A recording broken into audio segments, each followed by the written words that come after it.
আপনাদের দাদা সকালে পুকুরে মাছ ধরতে গেছিল, অনেকক্ষণ জাল ফেলে ফেলে মাছ পায়নি খুব একটা ভালো। এই 2-4টে মাছই পেয়েছে, জ্যান্ত জ্যান্ত এই ছোট ছোট মাছ। আর এই মাছগুলো বাজার থেকে কিনে এনেছিলাম, চুনো মাছ। এই 2-3 রকম মাছ কেটে আজকে রান্না করব। আপনারা পুরো ভিডিওটা দেখবেন। মাছগুলো আগে কেটে নেব।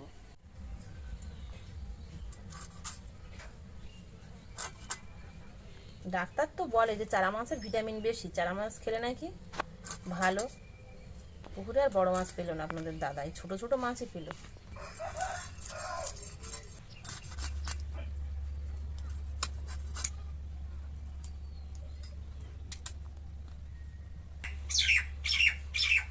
যত ভালো আর যত বড় মাছই হোক না কেন, মাছের পিত্তি যদি গলে যায় না, সে মাছ কিন্তু আর খাওয়ার মতো হয় না। মাছের পিত্তি এত পরিমাণে তিতো।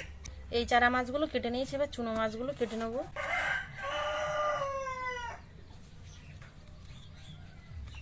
এভাবে হাত দিয়ে চাপ দিলে নাড়ি ভুঁড়িগুলো বেরিয়ে যায়, ছোট ছোট মাছ তো। আর পুঁটি মাছের এই দেখুন গালাসের ভেতরে কাদা। পুঁটি মাছের এই ওপরের এই কানকোগুলো ফেলে দিলে তাহলে ভালো হয়। এই দেখুন ভেতরে কতটা কাদা। সব পুঁটি মাছেরই এই কানকোগুলো ফেলে দেবো। দেখুন দেখতে মাছ পরিষ্কার লাগছে, কিন্তু এর ভিতরে কতটা কাদা দেখুন। পুঁটি মাছ কিন্তু এই পদ্ধতিতেই কাটলে তবে পুঁটি মাছটা খেতে ভালো লাগে। মাছগুলো কাটা হয়ে গেছে। মাছগুলো এবার ভালো করে পুকুর থেকে ধুয়ে নিয়ে আসবো, তার সঙ্গে চানটাও সেরে নেবো, তারপরে রান্না বসাবো।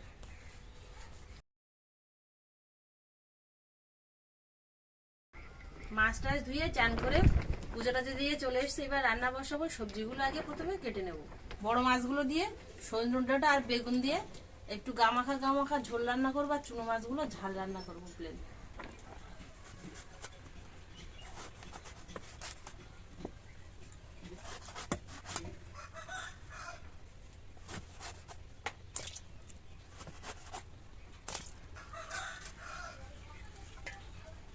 সজনে ডাঁটা এখন নতুন বাজারে উঠেছে, দামটাও বেশি। 100 গ্রাম সজনে ডাঁটার দাম নিয়েছে 15 টাকা। তাহলে ভাবুন কেজি কত। প্রথম প্রথম দামটা বেশি, আবার যখন চৈত্র মাসে লাস্টের দিকে এসে যাবে না, তখন আর সজনে ডাঁটা কেউ আর খাবে না। বাগানের আলু তোলা হয়ে গেছে, বাগান থেকে আলু নিয়ে আসবো। এবছর মোটামুটি আলু হয়েছে বাগানে। এই ছোট জায়গায় আলু চাষ করেছিলাম, তার 2 মণ 2.5 মণ মতো আলু হয়েছে।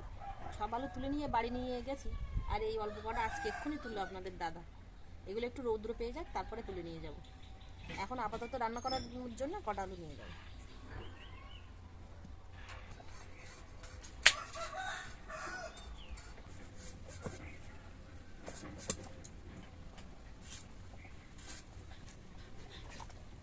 কড়া গরম হয়ে গেছে, দিয়ে দেবো সর্ষের তেল। মাছে লবণ হলুদ মাখিয়ে নেবো, দিয়ে দেবো হলুদ গুঁড়ো, লবণ,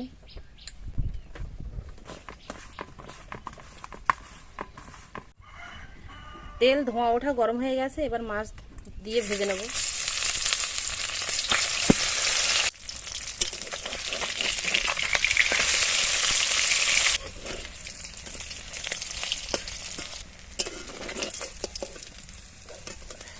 মাছগুলো এরকম লাল করে ভেজে নিয়েছি, তুলে নেব। চুনো মাছগুলো দিয়ে ভেজে নেব।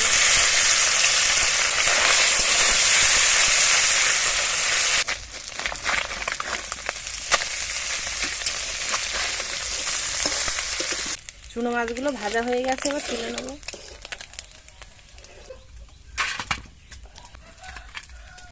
মাছগুলো ভেজে নিয়েছি, প্রথমে মাছের ঝালটা বানিয়ে নেব। তেলের মধ্যে একটু সরষের তেল দিয়ে দেবো, দিয়ে দেবো পেঁয়াজ কুচি, এবার দিয়ে দেবো রসুন বাটা। পেঁয়াজ রসুন হালকা এরকম লাল মতো করে ভেজে নিয়েছি। এবার এর মধ্যে দিয়ে দেবো আদা বাটা। আদাটা দিয়ে 10-20 সেকেন্ড মতো ভেজে নিয়েছি। এবার এখানে দিয়ে দেবো জিরে, মরিচ আর শুকনো লঙ্কা একসাথে বাটা।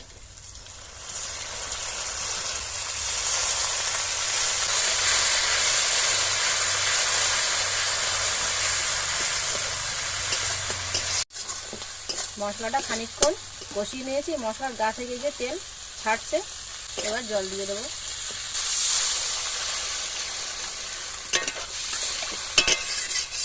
ঝোল ফুটে গেছে, এবার ভেজে রাখা চুনো মাছগুলো দিয়ে দেবো।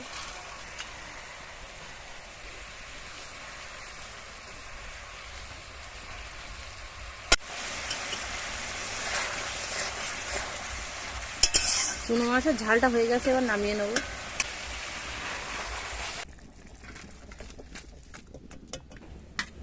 ঝাল ঝাল একদম চুনো মাছের ঝাল।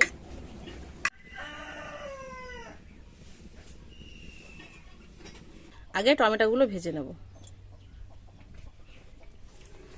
কড়াই সরষের তেল দিয়ে তেলটা ভালো করে ধোঁয়া ওঠার মতো গরম করে নিয়েছি। টমেটোগুলো দিয়ে দেবো।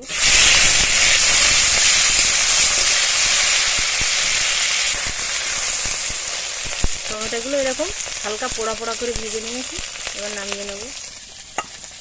এই তেলের মধ্যেই আরও সরষের তেল দিয়ে দেবো গোটা জিরে, পেঁয়াজ কুচি।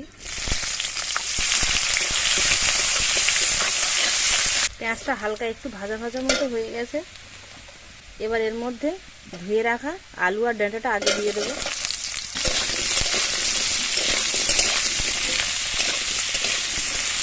এবার ধুয়ে রাখা বেগুনটা দিয়ে দেবো।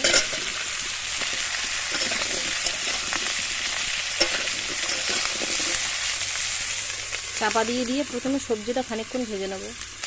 এবার দিয়ে দেবো লবণ,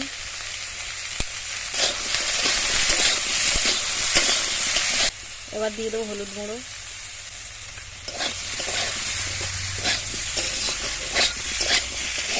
এবার দিয়ে দেবো কাঁচা লঙ্কা বাটা,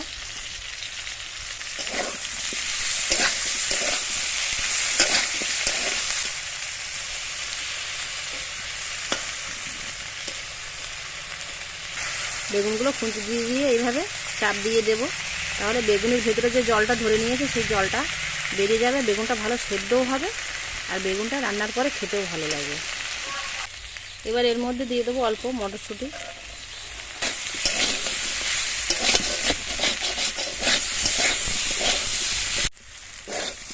সবজিটা ভেজে নিয়েছি, এবার জল দিয়ে দেবো।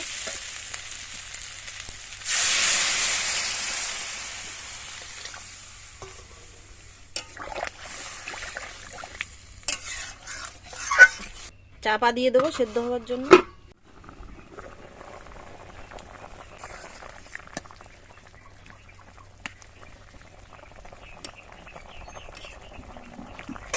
আলু সেদ্ধ হয়ে গেছে, এবার এর মধ্যে ভেজে রাখা মাছ আর টমেটো দিয়ে দেবো। অনেকক্ষণ চাপা দিয়ে রাখবো। টমেটোগুলো গালিয়ে দেবো, বেশ একটু টকটক লাগবে, সজনে ডাঁটা আছে তো আর বেগুন, একটু টকটক লাগলে খেতে ভালো লাগবে। রান্নাটা প্রায় হয়ে গেছে, এবার এর মধ্যে জিরে আর মরিচ বাটা দিয়ে দেবো। চাপা দিয়ে আরও 1-2 মিনিট ফুটতে দেবো।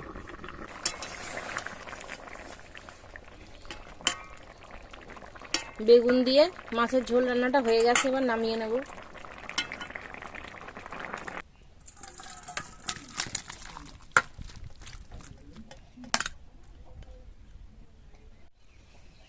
রান্নাটা করে জায়গাটা পরিষ্কার করে নিয়ে খেতে বসেছি। আমি একাই খাবো, আর কেউ নেই বাড়িতে। চুনো মাছের ঝালটা কিন্তু চড়া, খেতেও ঝালও লাগবে।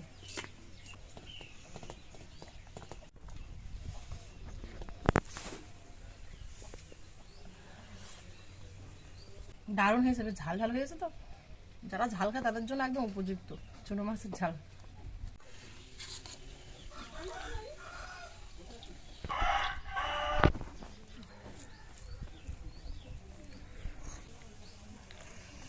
বেগুন দেখুন কত সুন্দর সেদ্ধ হয়ে গলে গেছে, ভেতরে দরকথা থাকে না সেরকম নেই কিন্তু। দেখুন চাপ দিয়ে জল বের করে দিল, ঠিক বেগুনগুলো এরকম ভাবেই সেদ্ধ হয়ে যায় আর ভালো লাগে খেতে।